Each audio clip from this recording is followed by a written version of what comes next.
दोस्तों, इस बात में कोई शक नहीं कि हमारे देश भारत में ज्यादातर लोग पॉलिटिक्स में गहरी दिलचस्पी रखते हैं। अगर आप ध्यान से देखें तो हर छोटे बड़े शहर, गांव या मोहल्ले में कहीं ना कहीं नेता जरूर होंगे। चाहे कोई बड़ा शहर हो या छोटा, हर धर्म और जाति में कोई ना कोई नेता जरूर मिलेगा। भारत में राजनीति हर जगह बसी हुई है। अब आज के वीडियो में हम आपको उन 5 खास मुस्लिम नेताओं के बारे में बताने जा रहे हैं जिनका नाम सबसे ताकतवर मुस्लिम नेताओं की लिस्ट में शामिल है। यह 5 नेता सिर्फ ताकतवर ही नहीं बल्कि सबसे पढ़े लिखे और समझदार भी माने जाते हैं। इनकी राजनीति, सोच और प्रभाव हर किसी के दिल में जगह बनाती है। तो दोस्तों, इंडिया के 5 सबसे ताकतवर मुस्लिम नेताओं की लिस्ट में 5वें नंबर पर नाम आता है आजम खान का। दोस्तों, आजम खान का जन्म 14 अगस्त 1948 को उत्तर प्रदेश के शहर रामपुर में हुआ था।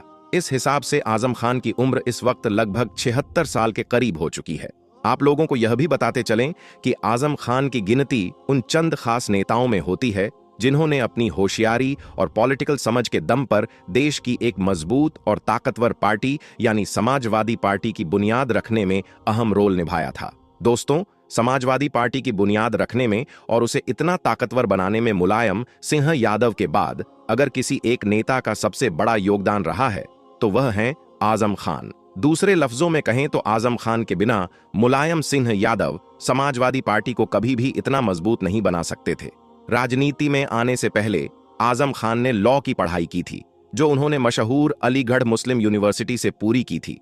और फिर जब उन्होंने पॉलिटिक्स में कदम रखा तो अपनी मेहनत और होशियारी से एक के बाद एक कामयाबी के झंडे गाड़े। आपको यह जानकर शायद हैरानी हो कि आजम खान भारत के इकलौते ऐसे मुस्लिम नेता हैं जो 1, 2 या 3 बार नहीं बल्कि लगातार 9 बार विधायक रह चुके हैं। इतना ही नहीं, समाजवादी पार्टी की गवर्नमेंट में वह लंबे वक्त तक कैबिनेट मिनिस्टर भी रह चुके हैं। समाजवादी पार्टी में आजम खान के कद का अंदाजा आप इस बात से लगा सकते हैं कि पार्टी की सरकार में उन्हें सेकंड चीफ मिनिस्टर यानी दूसरा मुख्यमंत्री तक कहा जाता था। लेकिन अफसोस की बात यह है कि पिछले 2-3 सालों से वह लगातार सैकड़ों मुकदमों की वजह से जेल में बंद हैं। और आपको यह जानकर भी हैरानी होगी कि जिन मुकदमों की वजह से आजम खान को जेल भेजा गया उनमें बकरी चोरी, किताब चोरी जैसे छोटे और अजीबोगरीब केस भी शामिल हैं। दोस्तों, अब बात करते हैं भारत के चौथे सबसे ताकतवर मुस्लिम नेता के बारे में, और वह हैं जम्मू कश्मीर के गुलाम नबी आजाद। दोस्तों, गुलाम नबी आजाद की पैदाइश 7 मार्च 1949 को हुई थी। इस हिसाब से उनकी उम्र इस वक्त लगभग 76 साल की हो चुकी है। गुलाम नबी आजाद भारत की सबसे पुरानी पार्टी यानी कांग्रेस के एक मशहूर नेता हैं जो न सिर्फ एक बार जम्मू कश्मीर के मुख्यमंत्री रह चुके हैं बल्कि साथ ही साथ मनमोहन सिंह की गवर्नमेंट में हेल्थ मिनिस्टर का ओहदा भी संभाल चुके हैं। इसके अलावा 2014 से लेकर 2014 तक मनमोहन सिंह की गवर्नमेंट में हेल्थ मिनिस्टर का ओहदा संभाल चुके हैं। 2021 तक वह लगातार राज्यसभा में विपक्ष के मेन लीडर के तौर पर भी काम कर चुके हैं। गुलाम नबी आजाद ने भारत की राजनीति में क्या किरदार अदा किया, इसका अंदाजा इस बात से भी लगाया जा सकता है कि जब 2021 में गुलाम नबी आजाद राज्यसभा से विदाई ले रहे थे तो पूरा का पूरा देश इमोशनल हो गया था। राज्यसभा में बैठे सारे नेता, चाहे वह बीजेपी से हो, कांग्रेस से हो या फिर किसी भी पार्टी से, सब के सब उस वक्त भावुक हो गए थे। दोस्तों, गुलाम नबी आजाद को साल 2022 में भारत सरकार की तरफ से पद्म भूषण अवार्ड से नवाजा गया।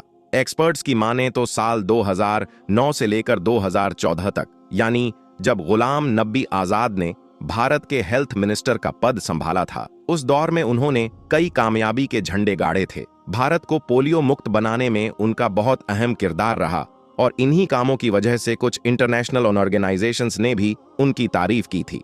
दोस्तों, अब बात करते हैं हमारे देश भारत के तीसरे सबसे ताकतवर मुस्लिम नेता के बारे में, और वह हैं हामिद अंसारी। दोस्तों, हामिद अंसारी का ताल्लुक भी कांग्रेस पार्टी से है। हामिद अंसारी का जन्म 1 अप्रैल 1937 को हुआ था। इस हिसाब से इस वक्त उनकी उम्र 88 साल के करीब पहुंच चुकी है। बात करें अगर हामिद अंसारी की एजुकेशन के बारे में तो आपको बताते चलें कि हामिद अंसारी ने अपनी तालीम अलीगढ़ मुस्लिम यूनिवर्सिटी के साथ साथ यूनिवर्सिटी ऑफ कोलकाता से हासिल की है। इसके अलावा हामिद अंसारी की कामयाबी की लिस्ट बहुत लंबी है। सबसे पहले तो आप लोग यह जान लें कि यह हामिद अंसारी उन्हीं मुख्तार अंसारी के पोते हैं जिन्होंने हमारे देश भारत की आजादी में तो एक किरदार अदा किया ही था, साथ ही साथ जामिया मिलिया इस्लामिया यूनिवर्सिटी की बुनियाद रखने में भी एक अहम रोल अदा किया था। बात करें अगर हामिद अंसारी की कामयाबी के बारे में, तो सबसे पहले तो आप लोग यह जान लें कि हामिद अंसारी लगातार 2 बार हमारे देश भारत के वाइस प्रेसिडेंट रह चुके हैं। वाइस प्रेसिडेंट बनने से पहले भी हामिद अंसारी ने न सिर्फ एक लंबे वक्त तक अरब के इलाके में भारत के राजदूत के तौर पर काम किया था, बल्कि साथ ही साथ एक लंबे वक्त तक यूनाइटेड नेशंस में भी इंडिया को रिप्रेजेंट किया था। आप लोगों के लिए यह बात जान लेना भी जरूरी है कि इस वक्त हामिद अंसारी एक ऐसे नेता हैं जिनकी गिनती भारत के सबसे काबिल नेताओं में होती है, क्योंकि हमारे देश भारत में बहुत कमी है ऐसे नेताओं की जो हामिद अंसारी जैसे पढ़े लिखे और समझदार माने जाते हैं। दोस्तों, अब बात करते हैं भारत देश के दूसरे सबसे ताकतवर मुस्लिम नेता के बारे में, और वह हैं बदरुद्दीन अजमल। दोस्तों, मौलाना बदरुद्दीन अजमल का जन्म 12 फरवरी 1556 को हुआ था और उस हिसाब से इस वक्त इनकी उम्र लगभग 69 साल की हो चुकी है। आपको यह बात भी बताते चलें कि Badruddin Ajmal all India United democratic front party के प्रेसिडेंट हैं। उनकी पार्टी बीजेपी और कांग्रेस के बाद असम की सबसे बड़ी पार्टी मानी जाती है। असम की कुल 126 सीटों में से उनकी पार्टी का कब्जा 15 सीटों पर है। मशहूर नेता बदरुद्दीन अजमल की तरफ से कायम किया गया अजमल फाउंडेशन इस वक्त असम का सबसे बड़ा गैर सरकारी संगठन बन चुका है, जिसके अंडर में न सिर्फ बहुत सारे लोग मेडिकल फैसिलिटी हासिल कर रहे हैं, बल्कि साथ साथ एजुकेशन भी हासिल कर रहे हैं।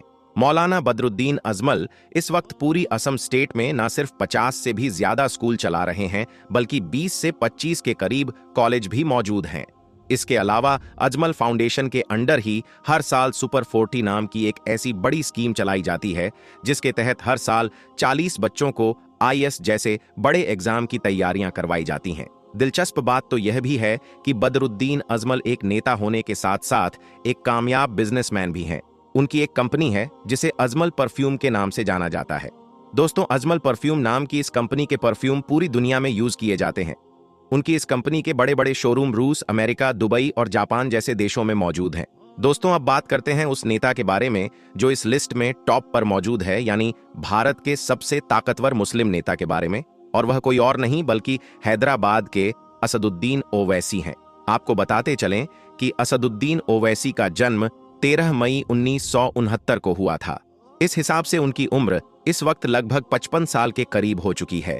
दोस्तों, लंदन से ग्रेजुएशन हासिल करने वाले असदुद्दीन ओवैसी को इस वक्त भारत के सबसे काबिल और सबसे पढ़े लिखे नेताओं में गिना जाता है।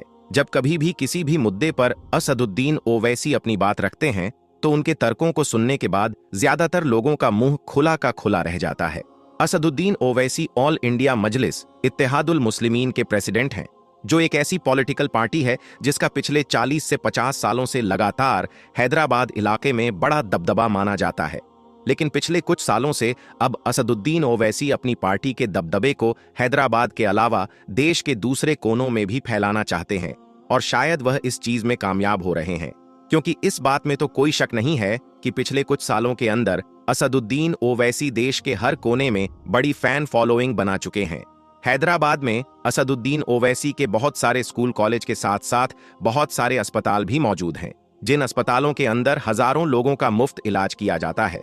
आपको यह भी बताते चलें कि भारत की सरकार असदुद्दीन ओवैसी को संसद रत्न अवार्ड से भी नवाज चुकी है। इसके अलावा असदुद्दीन ओवैसी का नाम पूरी दुनिया के 500 सबसे प्रभावशाली मुसलमानों की लिस्ट में शामिल किया जा चुका है। तो दोस्तों, इन 5 ताकतवर मुस्लिम नेताओं में से आपको कौन सबसे ज्यादा प्रभावित करते हैं, और आपके हिसाब से इनमें सबसे बेहतरीन नेता कौन है? नीचे कमेंट करके अपनी राय जरूर बताएं, और इस वीडियो को लाइक जरूर करें, अपने दोस्तों के साथ ज्यादा से ज्यादा शेयर करें, और ऐसे ही वीडियो देखने के लिए हमारे चैनल को सब्सक्राइब जरूर करें।